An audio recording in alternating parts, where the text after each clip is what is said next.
In March of 2022, the Denver Broncos made a massive trade that would acquire Super Bowl winning quarterback Russell Wilson, who they would later sign to a 5-year contract worth up to $242 million. Many people at the time thought that adding Wilson to an already pretty good Broncos team would be the piece to really just put them over the top. This, of course, was not the case in hindsight. Now it is 2024, and Denver is in a very different situation than they were back in 2022. They have gotten out of the Russell Wilson deal and are entering a rebuilding phase of their franchise. Overall, I don't think this is a terrible place for the team to be after a disastrous trade in an attempt to find their quarterback. 2024 will be a new beginning for the Denver Broncos, and I think that's exactly what they need. So without any further ado, let's talk about the 2024 Broncos. Let's start on Spot Track today, and I really just want to look at just the roster as a whole and the lack of known talent, we're going to say, on the roster right now. Of course, I mean, you draft young players, you draft young guys. You hope that they can pan out, and like Bo Nix, right? He's a lack of known talent. We have no idea what Bo Nix is going to be, thus the lack of known talent, and that's kind of the theme. That's kind of the theme on this team right now. There's just not a lot of known quantity. Here, we'll kind of show you their cap allocations and stuff. There isn't a lot of known quantity in the NFL or as a unit together. And sometimes that's okay, but for a team that wasn't very good the last couple years, it's tough to say that all these unknown pieces together are going to be a very good unit. And I don't think they will be on offense this year. Their best two players on offense are probably Courtland Sutton and Javonte Williams, I would say. And I would even throw Tim Patrick as like a 1, 2, 3 of their best skill positions, their best skill players. I think if you would rank the top 3 skill players on every NFL team, that 3 would probably be pretty far down the list, I would think. And having a young quarterback, of course, we have absolutely no known quantity of that. I do think that does put the offense in a bit of a tough area this year to work, and maybe even next year. But in 2024, for sure, I could see the team struggling on the offensive side of the ball, just being that they don't have a lot of skill players, and that's okay. That's okay. Maybe they aren't. I mean, they're trying to win games. You're trying to win every game you go out and play, but losing games for this team isn't the worst thing. Developing Bo Nix isn't the worst thing. We're obviously going to talk about Bo Nix later in the video, but in terms of just the offensive output, I could definitely see that being a struggle as well. And on defense, it's kind of the same story. Of course, you have Patrick Surtain, you have PS2. DJ Jones has played a lot of games for them the last couple years. He's been a fairly good player. Obviously a free agent after the 2024 season in 2025. Same thing with Patrick Surtain. He's actually 2026. That's my fault. But they are going to have to figure out what to do with Patrick Surtain as well. We're going to talk about that a little bit later in the video.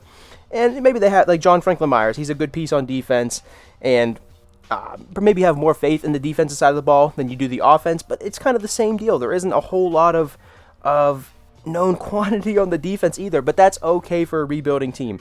You like Alex Singleton, you like PS2, you like DJ Jones, you like a lot of these players, but it's just, I don't know that it will all be there and it'll all come together in 2024, and it's going to go both ways. The offense may not be very good, putting the defense in bad spots. Maybe the defense gives up some quick drives and stuff like that. I could go really both ways with this team.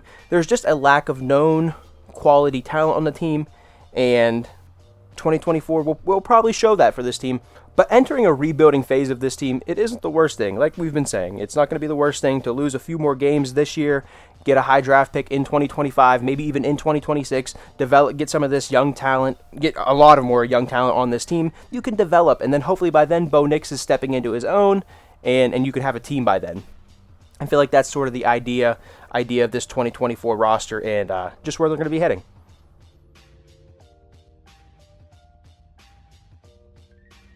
Now, we already talked about Bo Nix, but I want to talk about him a little bit more here. They just drafted him in this 2024 draft, this past draft, and he is going to be the young quarterback in place. They're going to have 4 years of cost control on him and a 5th-year option that they can pick up if he ends up working out. But he shouldn't be expected to carry this roster, this team, to the playoffs this year, or really even make much noise. I don't want to give a prediction on wins and losses right now. It's June. We're not even in a training camp yet. But Bo Nix shouldn't be expected to put this team on his back and be C.J. Stroud or be, whoever your favorite whatever quarterback is. He shouldn't be expected to be that. He could be a very good player, and he needs to take time to develop with this team, and I think that's going to be the beautiful thing about this team. They just drafted this guy. He is going to be able to quote unquote grow up with the rest of this team. They're going to bring in a lot of young guys, and Bo Nix is going to be at the head of that. And I do think that having Sean Payton alongside of him, and from all accounts of what Sean Payton has said, I take that for a grain of salt, I think, of what Sean Payton says in the public and whatnot. But from what Sean Payton says, this was his guy. He was one of their favorite guys in the draft, and they got him. And I do think that is, something to be said, whether you like Sean Payton, you don't like Sean Payton. Having your quarterback and your coach on the same page and just thinking in the same wavelength is just something you can't really replace. You can't have those guys on different pages. They got to be on the same page. And I think a good comp for what Bo Nix should do and what he can do in his first year, in his rookie year, is basically to be a point guard. And we talk about playing point guard a lot.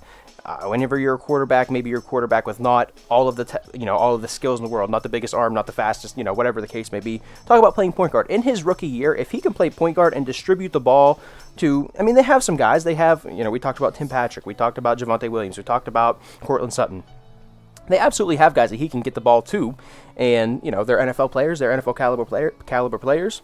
And if he could do that and spread the ball around and be efficient in, what he's asked to do, I think that would be a very good step in 2024, and that would be a good stepping stone into 2025, where hopefully you have, maybe not hopefully you have a top 5 pick, but hopefully you have a decent draft pick this year in 2025 coming up, and then you can go and build off that. You already have your quarterback in place. Hopefully Bo Nix just, keeps developing, and yeah, I think that will be a huge key to this. It will obviously be a huge key. The quarterback is such an important position. Bo Nix is going to be a huge huge key of this entire machine working and running how it's supposed to for the Denver Broncos in the future.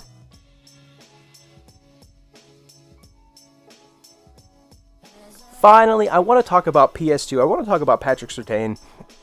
And this might be more of a 2025 off-season type of thing, but 2024, I obviously think he's going to play very well in 2024, just like he has every other year of his career.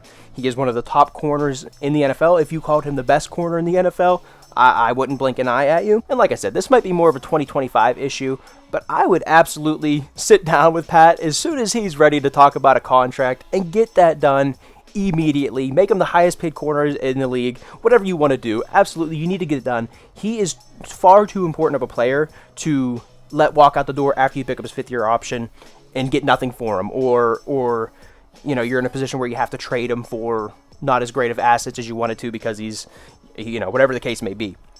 He is absolutely a guy you want to keep in town. Like I said, you could argue he's the best corner in the league. You want to keep this guy in town. I would think, if I could put my mind in the Denver Broncos situation here, that Bo Nix would be your cornerstone on offense, PS2 is your cornerstone on defense, and you just build around those guys. But I just wanted to talk about him a little bit in this final segment here, and just because he's such a good player, he's amazing, he's a very good player, and yeah, he's very important for them. Just as he's very important for them as a player on the field, obviously, and just as an asset of, we have to get something for this guy, whether that be his play on the field or that be draft picks, players, whatever the case may be. But PS2 is great, and I did want to shout him out here.